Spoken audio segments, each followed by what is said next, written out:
Hey guys, it's TEW2016 here and welcome to another edition of TNA Making an Impact.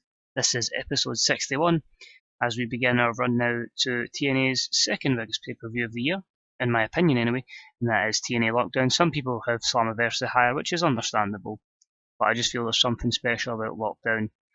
Whether we have every match inside a cage, I doubt it, but we'll have at least the big 5-on-5 match-up.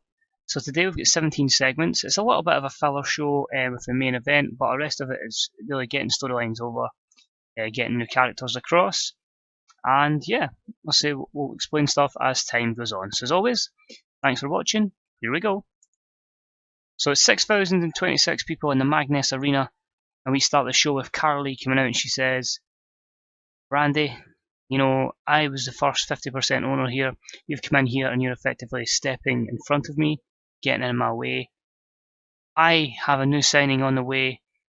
He'll be here soon, and this is going to show that I am the dominant female that should be running this company. I can bring in the marquee names, and you're nothing but an inferior second place." So toying up the idea that, you know, these two are obviously both authority figures, but they're both obviously opposing each other. And this is a D+48 rated segment with Brandi Reynolds getting better at our gimmick. Of course, who that big mystery man is, some people know, some people don't. Stay tuned for that one. Next up, we've got a music video hyping up that Rey Mysterio Jr. is back from his suspension and he will be here tonight, and that gets a C-58.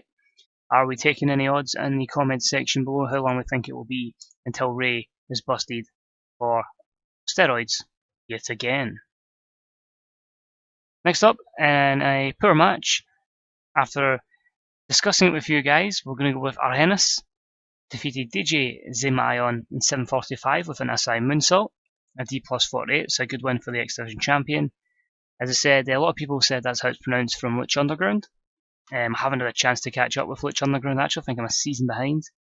I watched the full first season, a couple of things in season 2, but I haven't had time to catch up on it with all our stuff I've been trying to watch. But it's good to know he's in Lucha Underground, and I will go out my way try and catch some of his stuff. Let's say he gets the victory here.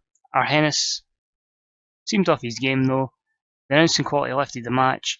33 for DJ Zimaion and a 52 for the X Division champion. Just trying to, of course, get some more faces in this division. Negatives, both men's inconsistency and their chemistry motivation.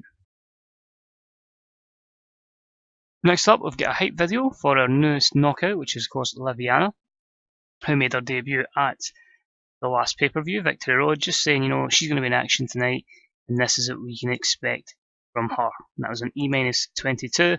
Match itself was terrible, but Liviana defeated Rosemary in 6:40 by pinfall, again just establishing her as a character, the former Liv Morgan. A D-37 is okay, Liviana getting better at her gimmick. A rounding performance of 35 to Rosemary's 36, again building them up. I think I might use Rosemary more going forward, but a good win nonetheless, with a few negatives. Speaking of hype videos and new workers, we have another hype video for Moose, again just trying to get him over, and that is an E23.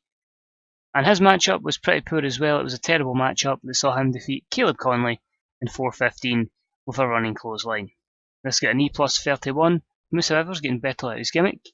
The match did kill the crowd a little bit, and the 24 performance was matched with a 33 from Caleb Conley. So again, it's going to be a long build for Moose, but of course we have to try and get him better psychology and selling, and just really hope that we can get him over, because that's a lot of negatives for him there.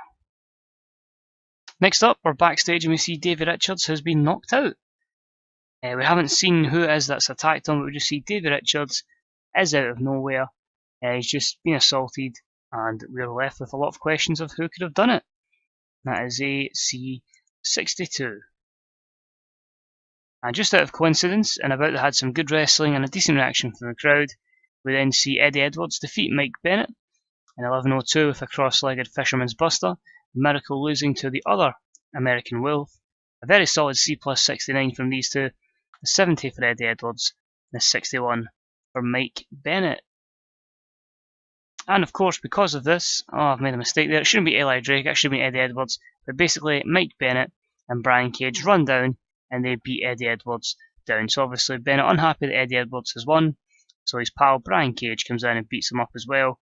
Although we have Eli Drake there, I think you know where we're going with this feud. It is going to be Bennett and Cage against Edwards, and of course his injured tag team partner. So it's a D+49 there. Next up, we've got EC3, who's hyping his match up with Adam Cole, B+84. EC3 just saying, you know, good victory over Bobby Roode. He is the man still around here. Adam Cole may have fell out with his BC buddies, but he says it's nothing to do with him, and he's just going to show that he's better than Adam Cole, and that he really is going to put the rest of this TNA locker room on notice. Match itself had great wrestling and good heat, and it was EC3 who defeated Adam Cole in 13:45 by pinfall with a sweet meat sizzler, following a distraction from Kenny Omega. So the feud continues between Omega and Cole. The B-74 is pretty good. Cole slowed down by his injury, and EC3 off his game means that these two could have been even better. As I say, just continuing the hatred between the former BC members and EC3 taking full advantage of this. The BC next storyline has advanced to this segment and gained heat, and a few negatives there, but a good matchup which hopefully can benefit both workers. Next up, and about had some good wrestling and a decent reaction from the crowd, we saw Stu Barrett defeat Rey Mysterio in 11:49 by pinfall with a wasteland, giving just Stu Barrett a good victory, obviously coming back off his layer, a C+69. Mysterio really being punished for his continuous wellness policy violations. Mysterio with a 69 and Stu Barrett with a 64. A lot of negatives there. I think I've got an idea of what I want to do with Mysterio going forward, but here he's putting over Stu Barrett. And of course, Bobby Lashley hasn't forgot what Barrett done at the pay-per-view, obviously turned on him. So Barrett celebrating the victory, Lashley comes down, beats him up, getting his revenge, and that means obviously Barrett then flees, but it's a C65 there, and it continues the feud we're going to be having now with them. Our main event just before this, our last segment, is Jericho, and he just says, Karlee, you can bring in whoever you want, but just remember to drink it in, man, the gift of Jericho. And Jericho still claiming to be the best in the world at what he does. So whoever this mystery man is, if they really have a problem with TNA, they can have a problem with Chris Jericho. So it's a B+84, Chris Jericho looking good. And our main event matchup, just a bit of a fun matchup to end the show. It was a good match that had the team of Fergal Devitt, Drew Galloway, and Chris Jericho, who defeated The Decay and Magnus in 17:59, when Fergal Devitt defeated Crazy Steve by pinfall with Shingata's Prince's Throne. Crazy Steve was a weak link here, struggling to keep up with everyone else's performances. The B-77 is a good matchup though, and again we're hoping to benefit the likes of Crazy Steve and Magnus being in the ring with these kind of guys. Rosemary did some good work at ringside for The Decay. Jericho with an 80, Galloway with 70, and an 86 for Fergal Devitt. This is in return with a Magnus 67, and Crazy Steve 51, and an Abyss 72 performance. So Abyss still putting in some very good performances. The UK and More storyline has advanced with this segment. Magnus is improving his performance skills, and overall a good little segment there. And I finished the show just for a bit of a celebration. The babyfaces just celebrate as we go off the air, and that's a B+86. Continues the UK storyline. Jericho coming across well, and Drew being underwhelming. So you see we've got a few storylines over. Of course we now have the thing between Brandy and Karlee. We've got obviously Stu Barrett and Bobby Lashley. We've still got the BC. Got something brewing between the Wolves and Brian Cage and Mike Bennett. And of course we have this mystery wrestler coming to TNA next week.